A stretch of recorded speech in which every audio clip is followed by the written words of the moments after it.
नमस्कार दोस्तों, art visual art में आप सभी का एक बार फिर से स्वागत है।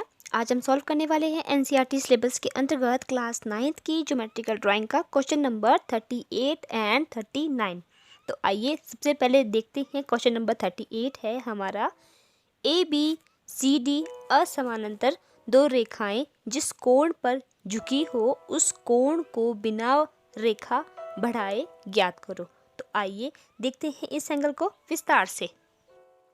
सबसे पहले हम इसमें दो असमांतर रेखा ले लेंगे, ए बी और सी डी। तो सबसे पहले मैंने ले ली है ए बी रेखा, तो इस तरह से ए और बी ये हमारी रेखा होगी। और अब हमने लेनी है सी डी जो कि इसके असमांतर रेखा है। तो इस तरह से मैं एक रेखा ले लेती हूँ सी और डी। तो ये रेखा है मेरी सी डी। तो ये दो एंगल या ये दो असमांतर रेखाएं हमें दी गई है और अब हमें इसमें से एक कोण को बनाना है इन दोनों के बीच में। तो आइए सबसे पहले हमने क्या करना है, जैसे हमने पिछले एंगल में किया था कि हमने अपनी मर्जी से प्रकार खोली है। इस तरह से ए पे रखनी है और आपने जो है एक चाप लगानी है ऊपर की तरफ इस तरह से। तो आपने जो है प्रकार अपनी मर्जी से खोल लेनी है, छोटी या बड़ी। तो इस तरह से आपने ये मैंने अपने हिसाब से जो है प्रकार खोल ली है और यहाँ पे बी पे रखी है और बी से भी मैंने इसी तरह से जो है चाप लगा ली है।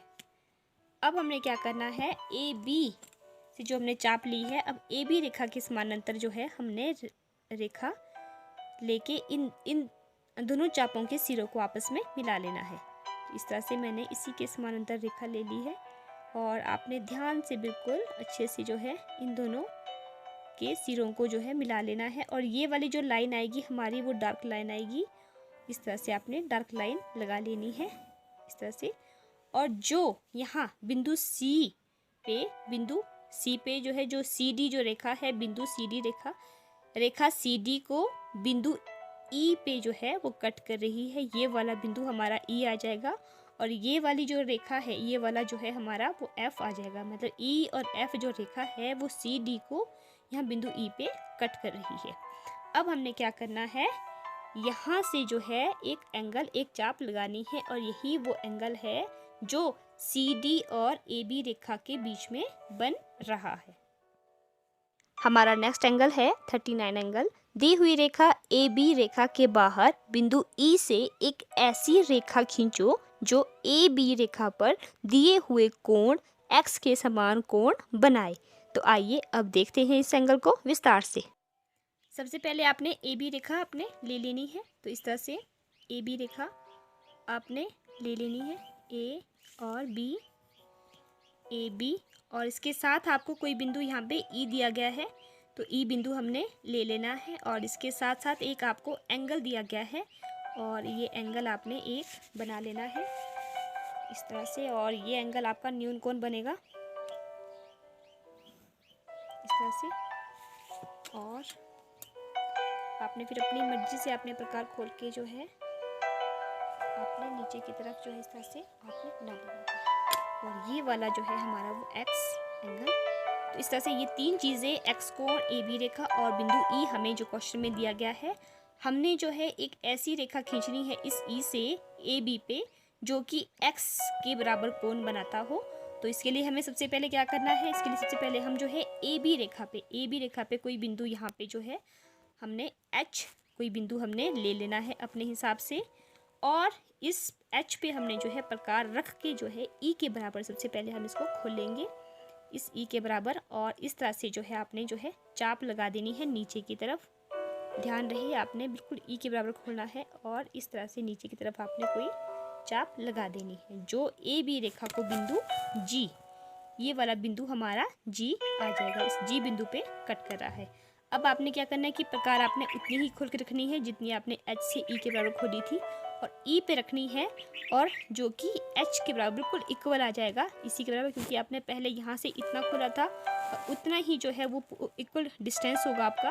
और एच से भी आपने वैसी ही चाप ऊपर की तरफ लगानी है। अब आपने यहाँ से ऊपर की तरफ, पहले आपने ई से नीचे की तरफ लगाई थी और अब आपने एच से ऊपर की तरफ लगानी है, जैसा कि आपने इससे पिछले वाला जो क्वेश्चन है हमारा 9 क्वेश्चन है जैसे वैसे उसमें किया था। तो आपने वैसे ही प्रोसीजर में करना है अब हम क्या करेंगे, जी के बराबर, जी पे हमने प्रकार रखनी है और ई के बराबर जितना इसका डिस्टेंस है हमने उतनी प्रकार हमने खोल लेनी है और एच से हमने इस रेखा को, इस चाप को आगे कट कर देना है।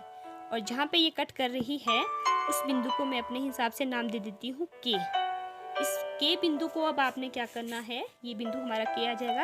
इस के बिंदु को ए बी रेखा के समानांतर हमने इस के बिंदु से ई को मिलाते हुए इस तरह से आपने बिल्कुल ए बी रेखा के समानांतर, इस ए बी रेखा के समानांतर जो है इस के और ई रेखाओं के सिरों को आपने मिला लेना है इस तरह से आप चाहे तो इसको बार बार ऊपर नीचे कर सकते हैं।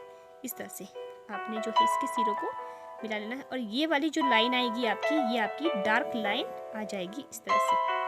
और इस तरह से क्या करना है, ये आपका जो रेखा होगी ये आपकी सी रेखा हो जाएगी और ये वाली जो है आपकी वो डी लाइन आ जाएगी। अब आपने क्या करना है, जो ये सी डी जो रेखा है आपकी, वो जो ई बिंदु है आपका, यहाँ पे इस ई बिंदु पे आपने क्या करना है, ये वाला एंगल जो एक्स एंगल है इसके बराबर आपने प्रकार खोलनी है और यहाँ ई से आपने इस सी डी रेखा से आपने नीचे की तरफ जो है आपने एक ये वाला एक्स एंगल आपने बना लेना है। इस तरह से आपने चाप लगानी है पहले। उसके बाद जितना ये वाला डिस्टेंस है आपका, ये वाला डिस्टेंस, इसका जो आगे का डिस्टेंस जितना है उतनी प्रकार खोल के आपने यहाँ से आपने इसको आगे कट कर देना है। इस तरह से आपने इसको कट कर देना है और जहाँ पे ये चाप मिलती है पहले मैं इसको जो है नाम देती हूँ और इसको मैंने नाम दे दिया है एल और इसको दे दिया मैंने नाम एन। ये वाला बिंदु आपका एन आ जाएगा। आप इसमें नाम कुछ भी दे सकते हैं। और इस एन बिंदु को मैं ई के साथ मिलाते हुए डार्क लाइन में मैं इसको आगे बढ़ा दूंगी, मतलब इसको मैं मिला लूँगी ई के साथ और इस तरह से आपने इसको आगे बढ़ा देना है। जो ए बी रेखा को बिंदु एफ पे यहाँ पे कट कर रहा है और ये हमारा एंगल एक्स, क्योंकि हमने इस एंगल के बराबर, इस एक्स एंगल के बराबर हमने यहाँ पे सी डी पे हमने ये नीचे तरफ हमने एंगल बनाया और ये वाला जो आपका एंगल होगा, ये ऊपर की तरफ जो है ये एंगल, ये भी आपका जो है पूरा का पूरा जो है वो एक्स के बराबर ही एंगल बन जाएगा। ये वाला जो होगा, ये वाला एंगल भी, तो इस तरह से ये वाला एंगल हमारा कंप्लीट हो जाता है।